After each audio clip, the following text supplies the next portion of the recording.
বেশ আলোচিত এবং সমালোচিত একজন ব্যক্তি নাজমুল আহসান কলিমুল্লাহ।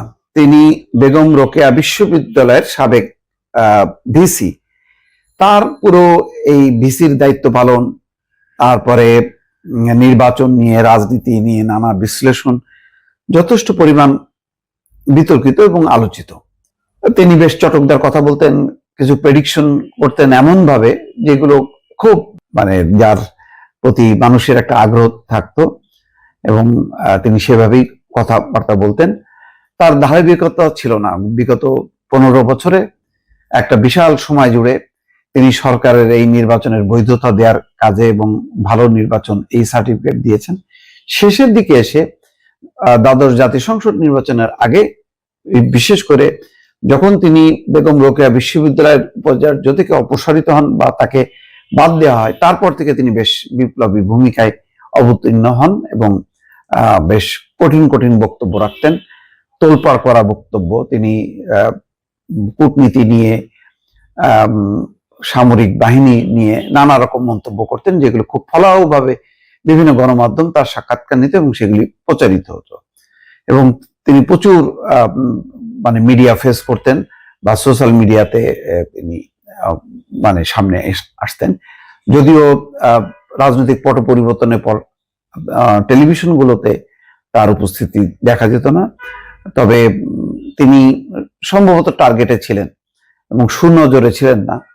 তার বিরুদ্ধে এখন যে অভিযোগে গ্রেপ্তার করা হয়েছে, দুর্নীতির অভিযোগ, বলা হচ্ছে যে দুর্নীতির অভিযোগে দুদক কর্তৃক তদন্তাধীন একটি মামলায় দুদকের রিকজিশন ছিল।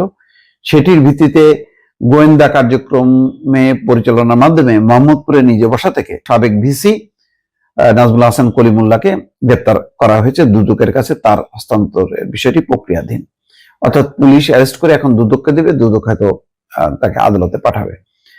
ডিবি জানায়, সাবেক ভিসি নাজমুল আহসান কলিমুল্লাহকে দুদকের মামলায় গ্রেপ্তার দেখানো হয়েছে। গত 18 জুন বিশ্ববিদ্যালয়ের উন্নয়ন কাজের অর্থ আত্মসাতের অভিযোগে সাবেক ভিসি কলিমুল্লাহ সহ 5 জনের বিরুদ্ধে মামলা দায়ের করে দুদক। আসামিরা হলেন বাকি প্রজেক্টের ইঞ্জিনিয়ার আছেন, ঠিকাদার আছেন।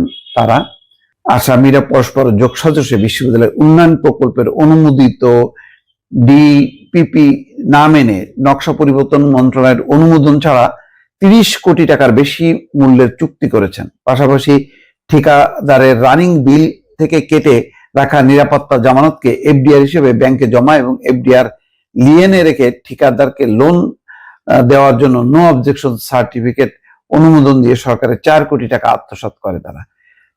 তার আমি জানি না, অনেক বিষয় অপ্রকাশিত আছে এবং আমার কাছে এক ধরনের রহস্যময় পুরুষ মনে হয় যে তার ঠিক মোটিভটা কি, উদ্দেশ্য কি, এইটা মধ্যে আমার মধ্যেও একটা বিভ্রান্তি আছে। আমার ধারণা তাকে ঠিকভাবে চেনা যথেষ্ট কষ্ট। এখন দেখা যাক তদন্তের পর এবং অন্য আর কোনো মামলা আছে কিনা কি হয়। দর্শক ভালো থাকবেন, আল্লাহ হাফেজ।